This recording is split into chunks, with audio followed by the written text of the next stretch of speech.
Okay. Welcome to the ASM pod. Still remote and in our own houses because we don't have the budget to fly our guests in. But this is episode 15. Thank you everyone for watching. And it's built a bit of a cult following this pod because I'll just get the most obscure references. I'm like, you listen to that? And that's the best part of this. Is that it's so free. But on that note, I actually want to welcome our guest today. He's someone who's been um, a champion of music, more so than anything.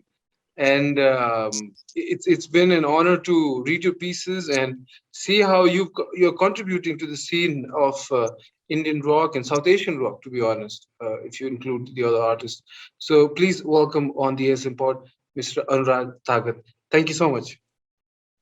Oh, thank you, Abhishek. Yeah, it's great to be here. Great to be part of, just talking to somebody from across, in Nepal. And, it's just been a scene that I've followed for a few years. And yeah, man, always wonderful to speak to anybody new, honestly, about music.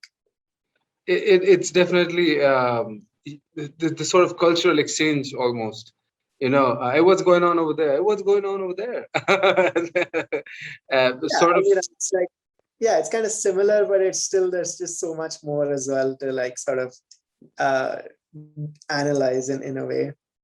Right. Have you ever been to Nepal, Anurag? Yeah, I did. I went there as a kid, a really long time ago, probably like, I'm gonna say like early 2000s, maybe actually even before that. I was probably 10 or something. And, I probably just did all the regular tourist stuff. Yeah. I don't remember that much of it, but yeah, as I grew up, of course, like I was very aware of what was going on in Nepal over the years, whether it's through the news or through the music, through the culture, everything. Yeah. So yeah, man, yeah, it's been in a sense like I sort of lived through whatever music videos I've seen of like, which has been excellent, by the way. All the music videos by Nepal rock bands, metal bands, everybody, like anything that I've seen that's set in Nepal, like it really stands out for me. And of course, I've been following Metal for Nepal, which has been a wonderful sort of like initiative that way.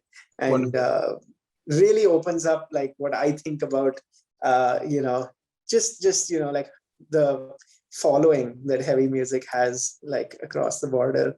Yeah. I think I know that you guys actually have a venue or a club named Rolling Stone or something like that, right? Yeah, that's in Pokhara. Yeah, Yeah, obviously that's something that caught my eye once or twice, and I used to see. I'd be like, oh, obvi- it's called Rolling. obviously that's illegal, but still.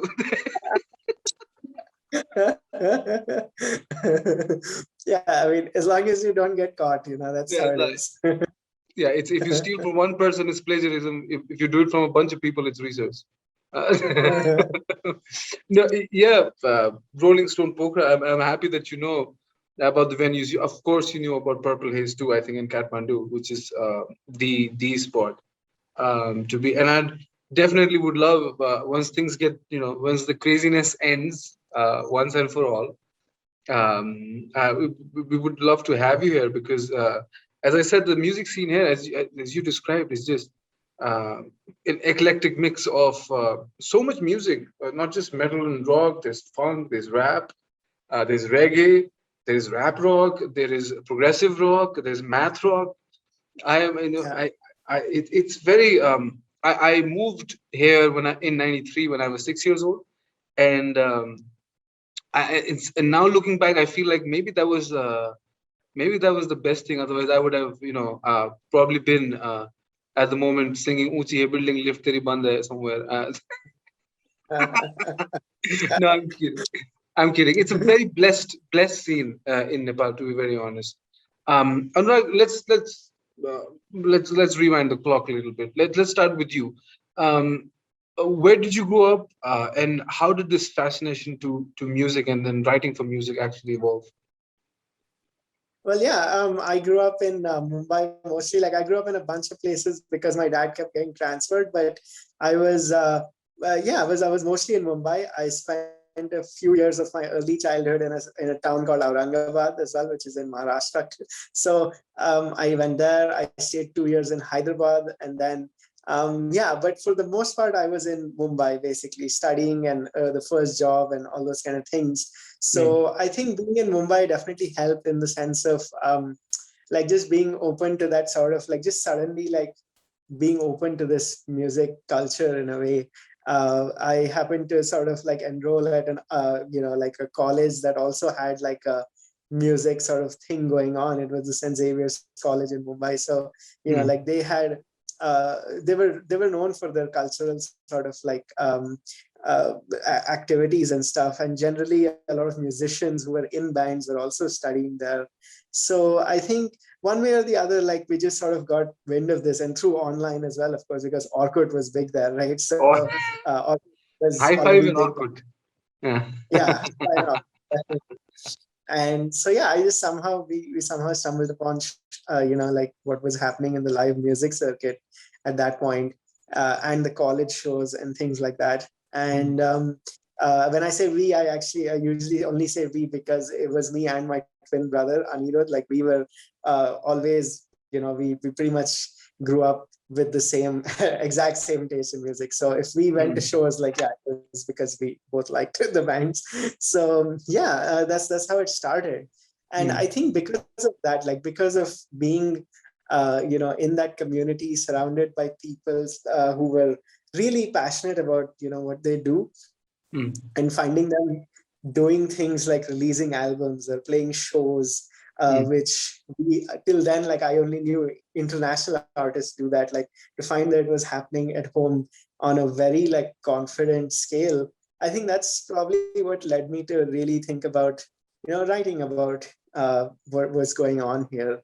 And obviously the most obvious thing was that it was just really good music. So like to me, like if I was listening to an Indian artist and if I was listening to an international artist, like I even today, like I pretty much put it on the same way, same plane, in the sense of if it's good music, then doesn't It's good matter music. where it's from. Yeah. For me, yeah. So that's when I started like writing about not just international artists, like some blogs here and there, they would ask me to write about stuff, so I would write about Indian as well as international artists.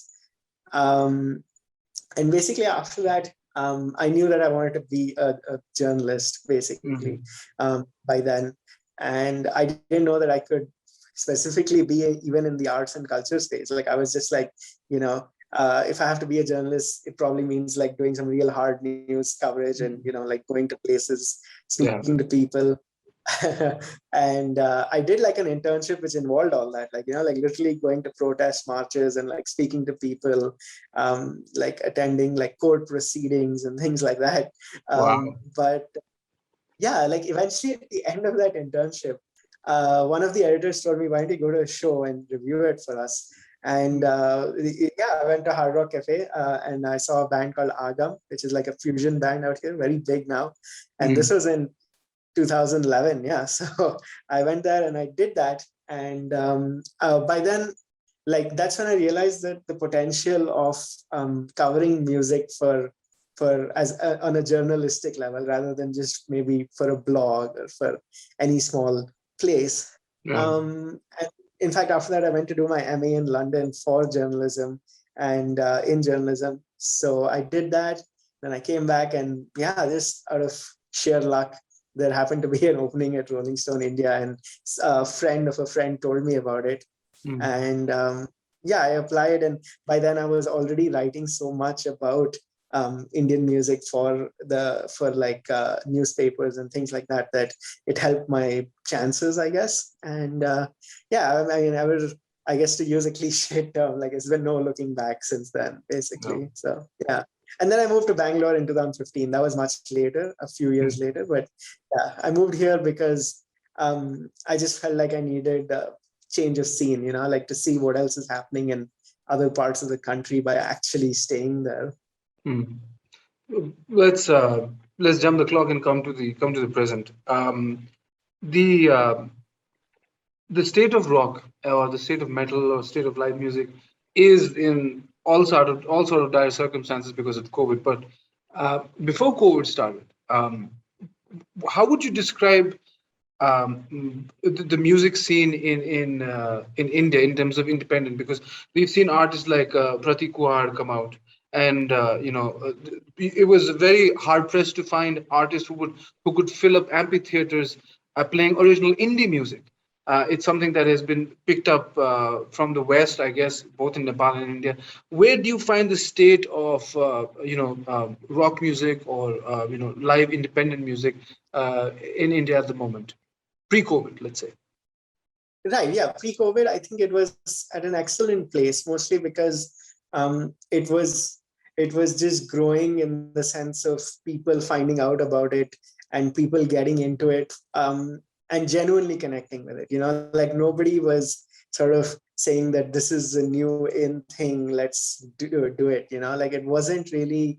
It was finally not existing as sort of like an outlier, so to speak, and it still doesn't. Obviously, it's grown despite of the pandemic and things like that. So I feel like pre-COVID, it was incredible in that you could see bands like the Local Train, you could see, yeah, Pratik Kuhar, like you mentioned, like they would pull like 10,000 people at any Yeah. given show, and that's it was pretty incredible. Again, not to say that it hadn't been done before. Like I think Industry, Rock Machine, all these bands have Yeah.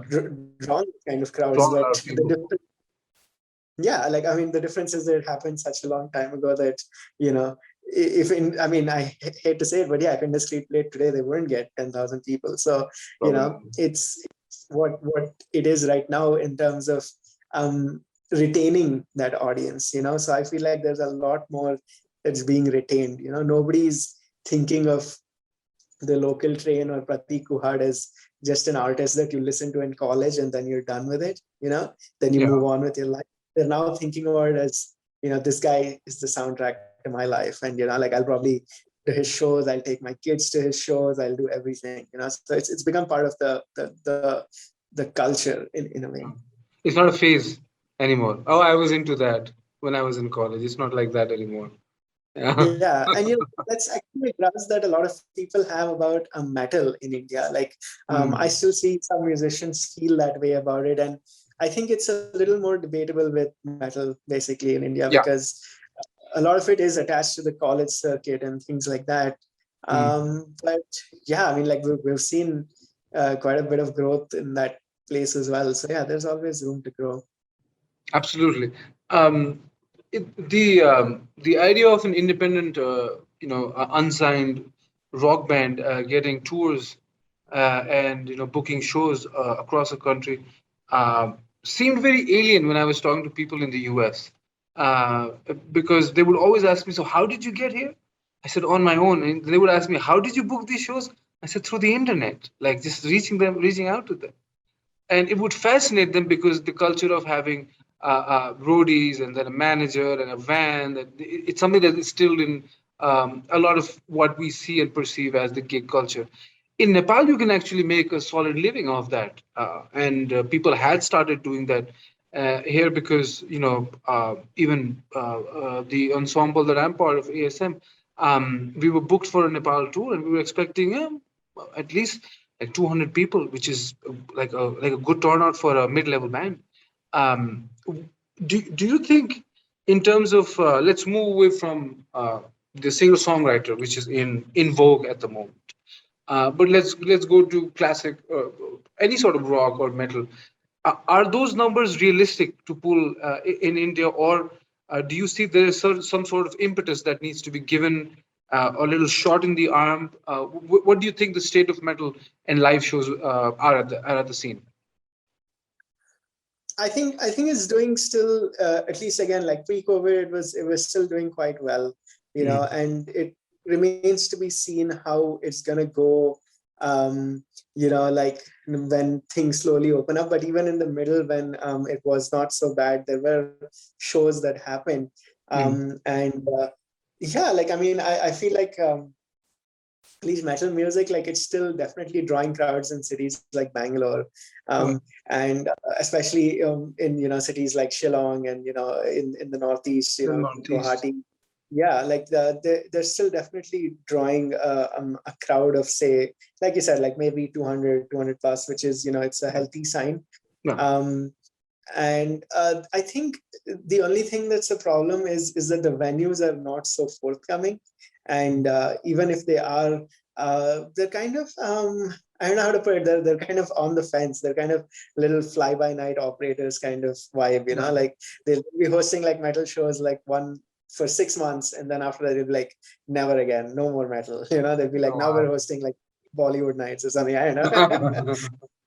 It's like extreme opposites, but Yeah. yeah, like we've seen that happen, like where a lot of venues bet on, they take a chance on metal and heavy music, Yeah. and then they just, yeah, after a while they'll be like, it's just not working for them for whatever reason. We don't know whether it's because of turnouts or whether they have an aversion to the culture itself of people coming there, and maybe just the way people look. Or I don't know what it is. It's There's probably the always wall of something. death. Yeah.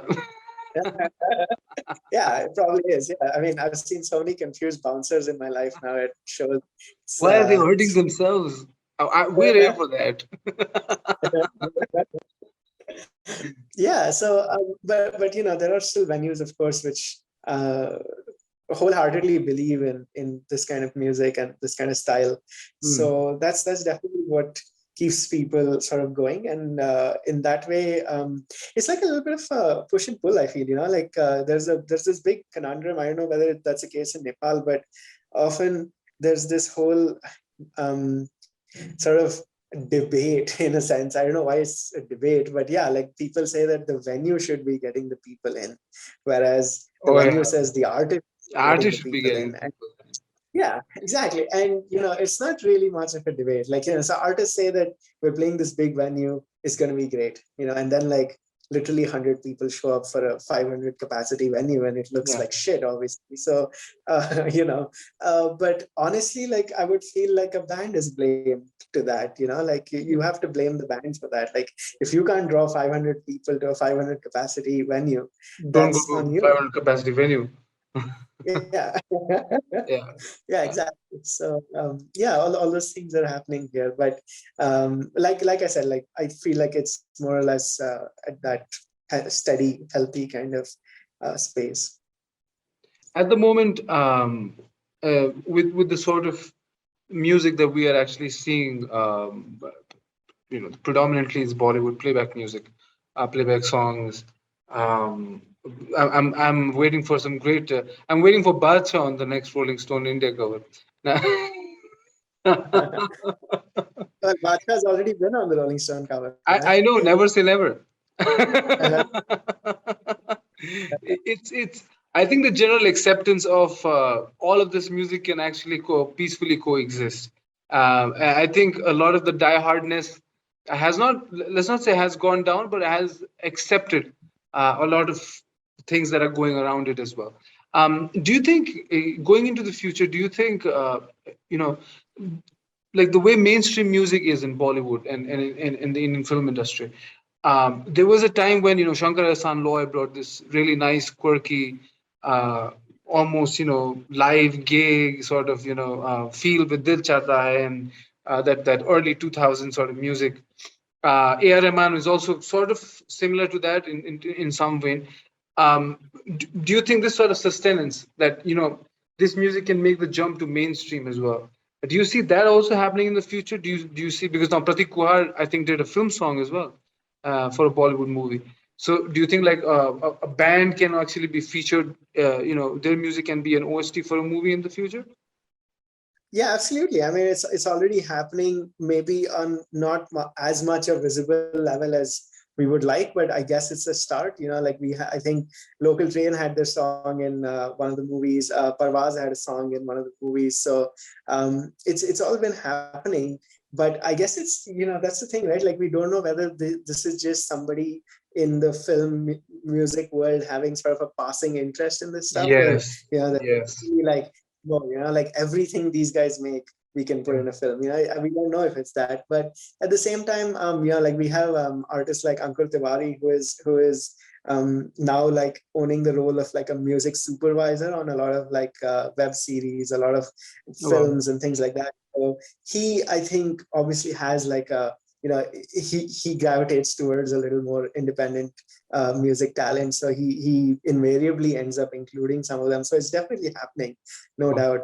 Um, but yeah, like it remains to be seen, like how much of it is sort of really here to stay in a way. Yeah. Um, and but yeah, we've been seeing some things for sure. Like there have been some composers who, in Bollywood, for example, or even in the regional sort of film world, who have been, yeah, I think they've been sort of, uh, I wouldn't say rip off like indie music. Like some of them have definitely ripped off like what's going on. I think I remember recently somebody put up a thing about how like a Ritviz song was pretty much ripped off into like a Bollywood film song, and it was Mm. just kind of embarrassing to see. Yeah. So yeah, all that stuff is happening, and yeah, it remains to be seen how it goes that way. Do you know this this breaking story that happened today is that an Israeli athlete won.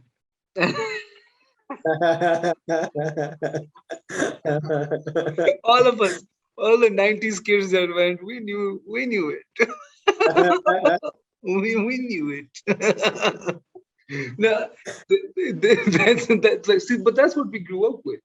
Yeah. We grew up with a lot of Anu Malik, we grew up with a lot of, David Dhawan and Yash Raj, and, it was a very big, predominant part of our lives. And you really had to search to find the sort of music that we listen to now. As early as then, as you said, I was a big fan of Indiscreet, but I could only name two songs of theirs because the MTV rotation and Channel V rotation, while it was substantial, it was still not, all that you would actually want it to be. At the same time, eventually the Pakistani Sufi rock invasion that happened with Junoon, with the call, and then Pakistani artists and the convergence on the subcontinent as well. Do you think that is also a big part of it, the aspect of Sufi rock that was introduced at the turn of the millennium?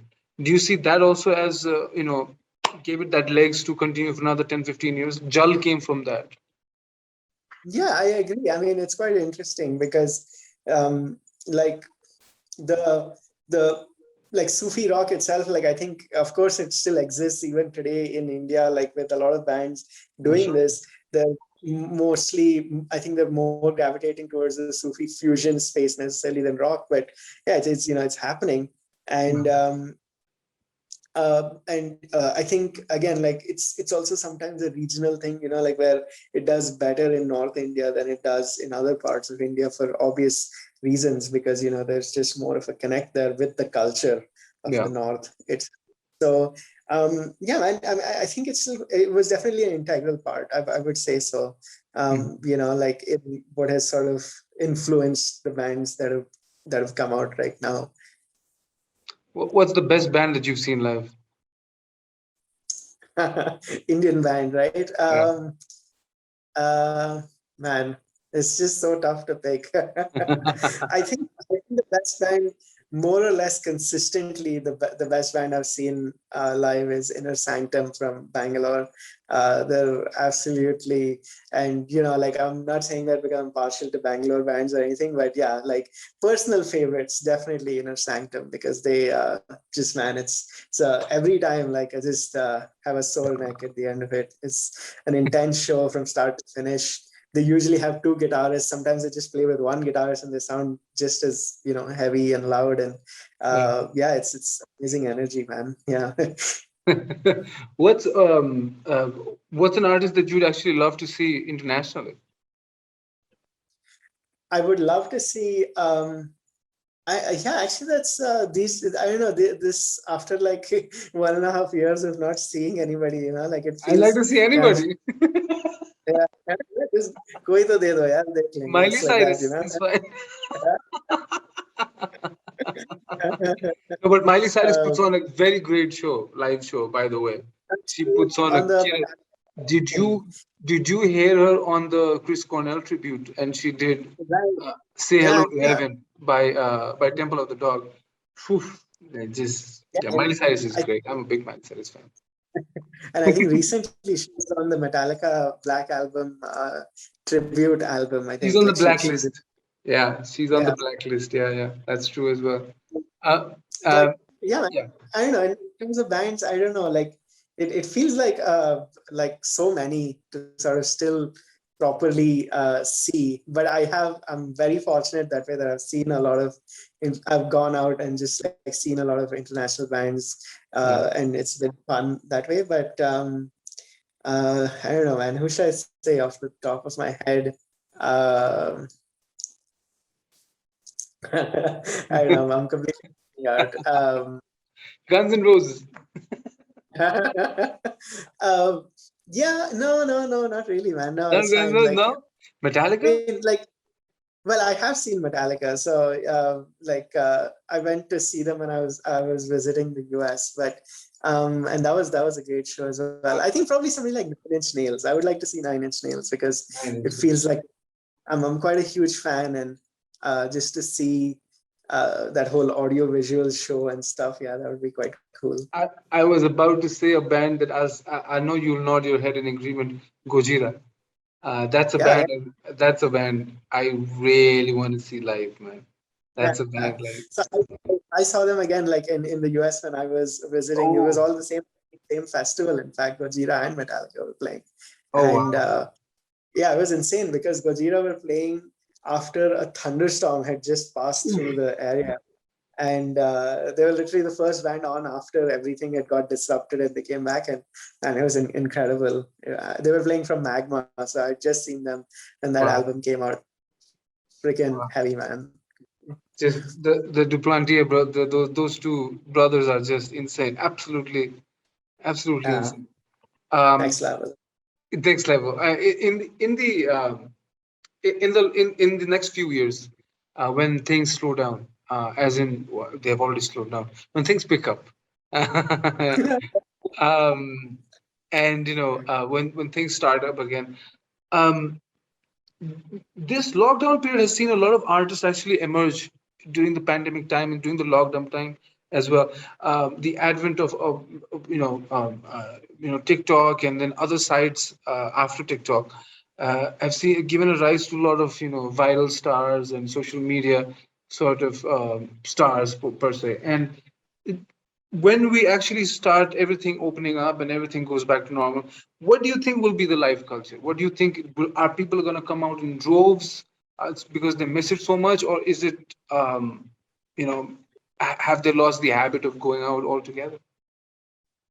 Yeah, I mean it's tough to say, man, because like if somebody asked me this, like even like 6 months into the pandemic, like we were still in of the view that okay, like it's gonna go away in a while, and That's then right. Yeah. everybody they'll just come back to what they miss. But obviously, as it goes on and on, people may stop missing this stuff. People might be like, I don't want to go to be in a crowd anymore or do anything like that. And that's perfectly reasonable. Let's face it. Like no matter how much we love artists, if we value our health, we're Mhm. obviously not going to do it.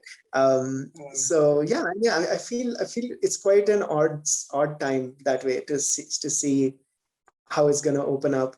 I think the people are definitely going to come. I feel like there was a time when we actually doubted that an artist's online presence and their social media following was usually all bought, and it was all like just paid clicks and things like that.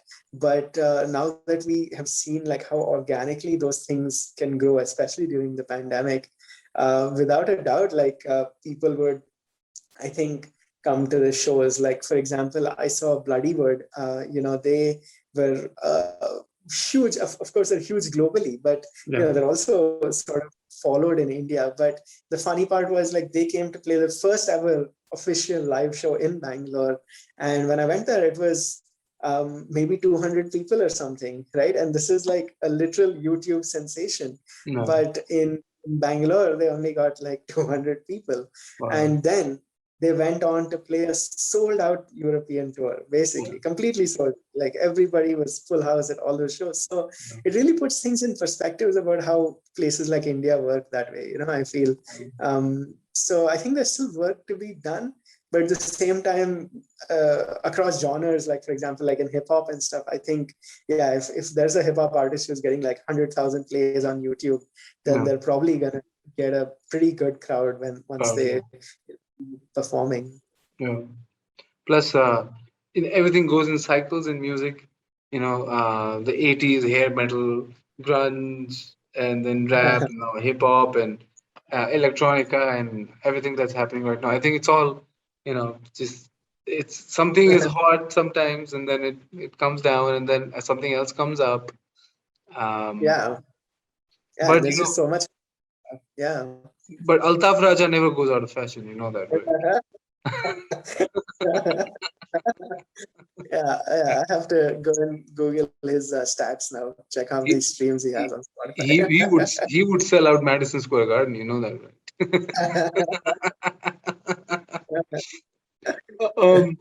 um, we could talk about all of this 90s stuff and early 2000 stuff all night, man. The let's bring this home. Anurag, what are you looking forward to after things get back to normal?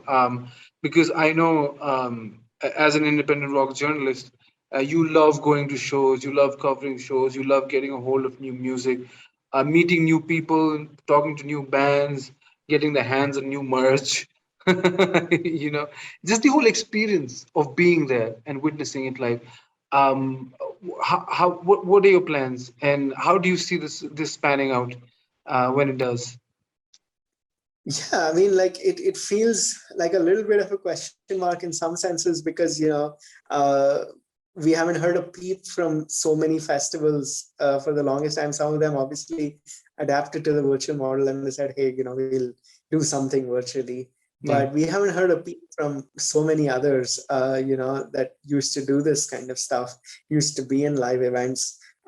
So I know that they're ready to go, like, once, they feel that they're given the sort of go ahead from law enforcement authorities and everybody.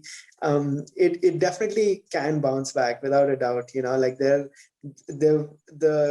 live music space has sort of really pushed ahead to a point where it can't, well, it shouldn't back down at this point. So I feel like the venues that have been specifically made for this kind of stuff, like Mm. uh, I think they'll definitely find a way to survive. And yeah, like I'm just hoping that uh, first, that circuit of touring sort of keeps going basically in India, because that was very, very, hard one for independent artists to be able to do a 5 city tour, a 6 city tour was almost unheard of, like even 10 years ago. So for them to be able to do this now was very cool, and I think very important. So I hope they get to keep doing it. And I hope that the venues basically stay basically. And yeah, and I hope to see, like, at least some fest. I think there'll be a lot of diverse festivals, once it comes out, because people enjoy singer songwriters and they also enjoy hip hop. They also Yeah. enjoy, pop music. They also enjoy Bollywood. So I think there's going to be a lot more. It was already happening, but I think going forward, there's going to be a lot more sort of, yeah, diverse, multi-genre music festivals. It'd be pretty good to also, have, fans of a certain artist come and interact with fans of, another artist, which can, create great opportunities. And yeah, that's something that actually would be something that I think even Nepali events are looking into once things get back to normal. Is, it's a lot of cost cutting measure as well. If you can, book multi genre so that you can pull in more people and stuff like that. Yeah. Definitely, definitely, Anurag.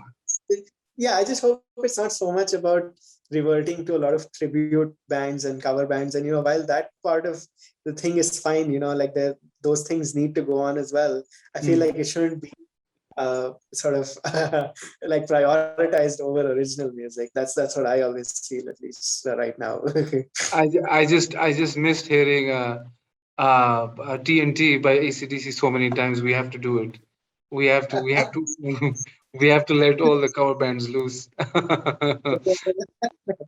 Um, Anurag, this is a blast, man. I'm having a great time talking to you. But before we go any further, for everyone who views this, for the 10 people who are going to watch this video from their basements, um, uh, give them your social media handle. Where can they follow you? Where can they go to read some of your work? Just tell them where it is. Right. Well, yeah, I'm on Twitter as Anurag Tagat, and Mhm. also on Instagram as Anurag Tagat. Instagram was kind of new for me, but yeah. And I have a website that is coming up, but till then, like, yeah, usually all the articles have been hyperlinked, and like if you go to about.me/Anurag.tagat, then yeah, that's where you'll find it. Yeah. Fantastic, fantastic. Um, there's one question I want to ask you before I let you go. What's the craziest story that you've covered? I don't know, man. Like it's tough to define crazy, but there's definitely been a lot of crazy stories that I haven't covered. You know, like Ooh. there's been like stuff that I should have written about, and then I guess I just never wrote about it. I don't know. Like I remember there was there's a city called Nashik in Maharashtra. So like there was a winter metal fest happening in Nashik, and this was when I was probably just a few months into being a journalist at Rolling Stone. So they offered to take me along with the bands that were performing. Albatross from Mumbai were performing, and there was Providence, and there was even, yeah, I think even Demonic Resurrection, actually. Yeah. So if I'm not wrong, but yeah, like all these bands are performing. There were two or three Nashik metal bands performing, so it was quite interesting. And Mm, we took this tempo traveler, and like we went to Nashik from Mumbai, and mm. yeah, like in terms of crazy, like everything that you expect to go wrong at a gig has gone wrong. Like in the sense of it takes forever to set up, and the organizers are really doing their best, but like something or the other somebody has fucked up somewhere, so something is going on. And eventually they somehow push and pull, and people are there, families are there, kids are there, and they're just like, okay, let's start, man. So they start, and it's going okay, I guess. It's going well, and then suddenly the cops show up, obviously. And 100%. Yeah. yeah, this is just happening on like sort of it looked like it was a school ground or something, basically. So yeah, they literally done the show from scratch, and the cops came, and they were just like, we're getting a complaint, from Oh, wow. somewhere. And yeah, it was just to see that happen in action right in front of me was quite, we all know about it happening so many times, but for See me it in to front see of it you. that early, yeah, like it was just quite uh, I honestly didn't know. In fact, I wish I could have reacted better as a journalist, I guess. Like, like I didn't feel so confident about going and maybe speaking to the cops or speaking to somebody else, like as a journalist would do. But I didn't do any of that because I was a music journalist. Right. Like You're I an was. Aztec journalist, right? Yeah. Um, so yeah, the cops came. They took the promoter and they literally put him in the police van, and Wow. they said, "You're not going anywhere." And we were all sitting outside, and they said, "Hey, we have food. Let's have food." So we're all just sitting and trying to eat food while this guy is like sitting in the police van, and they're trying to sort this whole thing out, trying to get him out of there. Um, Eventually, I have no idea what happened, but I just eventually know that I was in the van going back to Bombay with bands that could not play a single second live Wow. on stage. So it was quite an experience, and I never got to write about it. So, Wow. but I still live with that experience, and it was very sort of it was a great experience that way in terms to have as a journalist for sure. So yeah. The idea of having your friends sit in a van while all of you are enjoying your food is just classic classic Kaminagiri. This is just just just the best. But it's also a testament to how authorities still react to quote unquote loud music. Yeah. They'll have bhajan kirtan at 12 in the morning, 1 in the morning, 2 in the morning, with the full on stuff. But God forbid you go above 8 with that metal music. Yeah, It's it's so, yeah. You must have seen a lot of that. You must have seen a lot of that. Yeah, we've seen it at some of the biggest sort of music events happening in India itself. Like there'll Wow. be a big sponsor on board, and everything is going on okay, and suddenly the cops come and they're just like, "This is not happening." Well, literally, I've seen them like literally take speakers. Like this, they're just like holding speakers in their hand, and they're like, "We're going with this. You can't have this anymore." Wow. Uh, yeah, it's quite crazy, man. I mean, and I think that's a cultural problem, basically. I don't think it's anything to do with volume levels or like anything to do with the legality of it. It feels more like it's to do with the culture of it. Well, Anurag, thank you so much for your time, man. This insight into everything that's happening across the border and the music scene and how it's developing, and of course your work and contribution towards the music scene and how it's being raised day by day, week by week, year by year, to where it is. And as as you said already, there's a bunch of your work that you can find on your bio that's available on Instagram, which you're new to. So, remember to post a lot of cute kitten pics and outing a lot. Wait till you get to TikTok, then the real fun begins. Well, it's banned in India, so Oh, yeah, that's right. It's banned in India, right? Well, I mean, safe to say you're not missing a lot.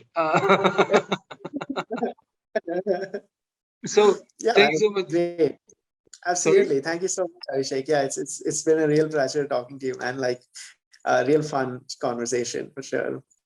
Thank you. Thank you so much, Anurag. We'll do another one of this once things get back to normal, once you get back on the field, so to speak, and when you start charting the territories and start listening to kick-ass music live again. We'll do this one more time because once you start moving around and going to live gigs again, that's when I actually want to talk to you again about how the music scene is developing in India and how is it that people are actually filling up these places and where it's actually headed. So I'm looking forward to that, Anurag.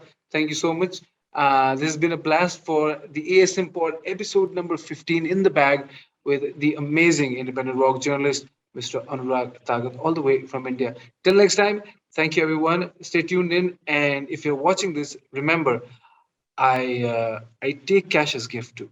Take care. Bye bye.